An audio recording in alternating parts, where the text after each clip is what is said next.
privilege to be here, so thank you very much for inviting me.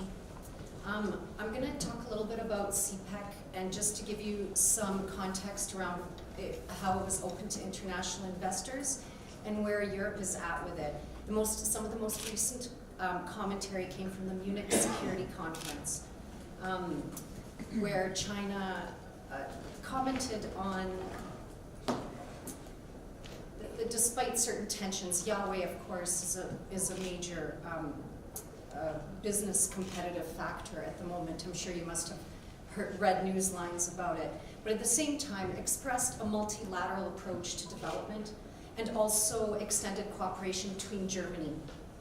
And there's supposed to be a summit between China and Europe next year that will discuss cooperation around that. And that's really sort of where the state is at around opening to international investors. Some of the trends going on in Europe have to do with what we sometimes call environmental, social, and governance factors. Some of the ways that this manifests itself is divestment. So I used one example, but there are actually quite many. But an investment firm called Candriam said that they would completely divest from coal and tobacco in certain kinds of investment strategies. That was worth about $127 billion. This is a significant sum of money. Other people are following their lead. This is one of the reasons is because the 2 Degrees Initiative, which is backed by the UN Principles for Responsible Investment. Also, when you look at the total ESG market, we're looking at about 23 trillion are the numbers globally, about half of which is in the States. The products I report on specifically are about $20 billion in size. It's not a huge market. So that's one of the markets I cover, and as well, I used to cover resource development. And that brought me to a specific project called Reko Diq, among some others in Pakistan. But I'm going to focus my comments on Reko Diq today. And I put up a comparison map of where the Belt and Road Initiative is, and you'll notice that there's kind of a blank spot, and I've overlaid that with nuclear facilities and where nuclear facilities exist in Pakistan. Now, the particular area I'm talking about where there's the blank spot of the nuclear facility was the site of nuclear tests in 1998. There was enormous opposition to this. I believe a plane was hijacked. I think people still suffer from birth defects and high cancer rates to this day. I believe it's a major point of contention in the area. So, as I followed Reko Diq, I dropped out of it a little while. I've been following it for years, but in September, I saw that Saudi was coming back, was expressing interest in investment. And that was when I refocused some of my attention on it. And one to skip a few, to bring us just to an article from a couple of days ago. The Pakistani military will now be approving any investment in the area. So this is a Reuters article, and specifically, not only that the military will approve, but it will use its own engineers. And one Baluch government official was quoted as saying that this has been taken over by GHQ, the project. So the Baluchistan Mines and Minerals Department is supposed to be able to have access to any facilities in order to test for safety under the Inspectorate, and is supposed to grant licenses under the Directorate General as well. So that this has been taken over by the military is quite significant. Also from the Reuters article, it was pointed out that the military's role carries risks, specifically saying that indigenous Baloch people view outsiders with suspicion, and their anger about Islamabad exploiting the province's vast natural resources has been one of the key themes fueling a separatist insurgency since about 2004 was the date they gave it. I'd like to just say a couple of things around viewing outsiders with suspicion and anger. So certainly if a nuclear bomb has been detonated in your backyard, one could see the understandable emotions that come along with that, especially because it's still to present day. I've heard there's quite severe problems. But I also caution against what might be considered xenophobic attitudes towards outsiders as well. And so before I move on to the next slides, which will focus a little bit more on the nuclear issue, I'd just like to say one thing around China and its atomic program development. So the first Chinese nuclear scientist who led the development of the atomic bomb in China, who actually studied in America.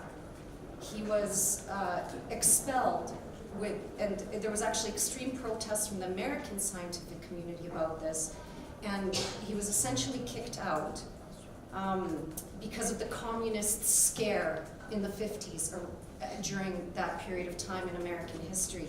And he was greeted, I think, in China as a hero. And while I wouldn't pretend to know what was going on inside his mind, I think he had little choice but certainly to cooperate with a government plan to develop a nuclear bomb. So that's one thing I would like to say about China is I have enormous respect for the Chinese scientific community.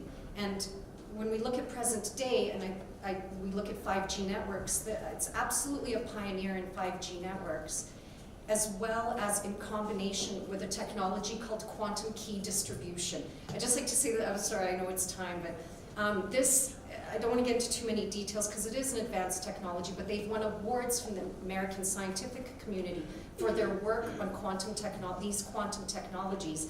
And the combination of 5G with these quantum communication channels really do promise instant communication, instant secure communication. Which they do have relationships with America. The other thing I would like to bring up, because I'm also going to be talking about Saudi, is this issue of madrasas. So while working on this, I did approach someone who I trust to discuss this and whether I was feeding into what might be called Islamophobic tropes about fear of the madrasas, you know. And not only do I trust him to identify whether this is a trope, but I also trust this person to tell me that I should look long in the mirror whether I want to participate in being part of that. And he used the term, when I used the term madrasas and described some of the situation, the term, it could be compared to recruitment centers, is what he said, and also that it absolutely does present a very real and present danger. It is a very high risk. This was what came back to me, so I'd like to say that. So what are the risks? What are the risks? So Saudi is in a no-go security zone and former nuclear test site, which is going to be approved by the military, not the Baluch government, and may use military engineers rather than private engineering firms. This is in a region that borders Afghanistan and Iran, which Iran itself suffered a suicide attack recently. There are diplomatic tensions I think we're aware of. Many factors contribute to it, but one of them is that funding for terrorist organizations as well as nuclear weapons policy. The evidence is growing that it's a not-so-secret nuclear weapons program. Satellite imagery seems to back that up. And also the US has opened an inquiry into proposed US nuclear venture in Saudi. China, meanwhile, has installed 2 nuclear power plants in Karachi. They're about 2 to 3 years away from completion. And a Pakistani nuclear physicist, said in reference to Japan's Fukushima that there's not a chance, not a hope in hell that you could ever evacuate Karachi. But there are issues that have received no attention from the government, and of course from the Chinese. These are deemed to be security issues which none may top.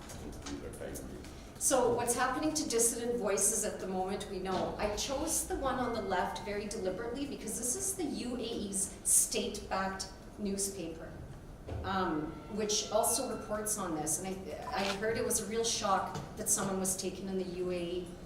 The other is that a book being released today claims that Khashoggi was murdered because he was revealing nuclear secrets. And indeed, about a year ago, now this has only been reported in the bookseller, the Daily Mail, and the Daily Express, which, you know, but I'm sure the book is released today. I'm sure these allegations will be looked into. And he was commenting about a year ago on how this might unfold.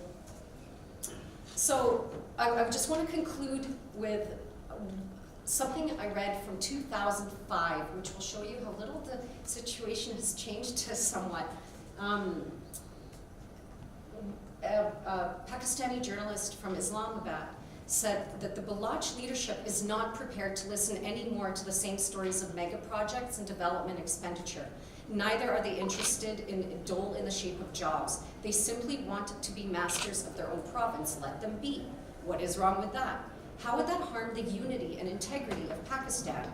In fact, if all the 4 provinces are given at least the quantum of autonomy that had been promised in 1973 Constitution, a lot of misunderstandings now plaguing the relations would disappear. And this would lead to a better understanding among various subnationalities living in Pakistan, in turn discouraging the forces of disintegration. I think that's a very interesting comment. And when I hear about people having new rules being applied, well, when the old rules, constitutional rules, aren't applied, you know, maybe that is, you know, one of the places where people need to see why. So, and that was where I would conclude for time. Thank you very much.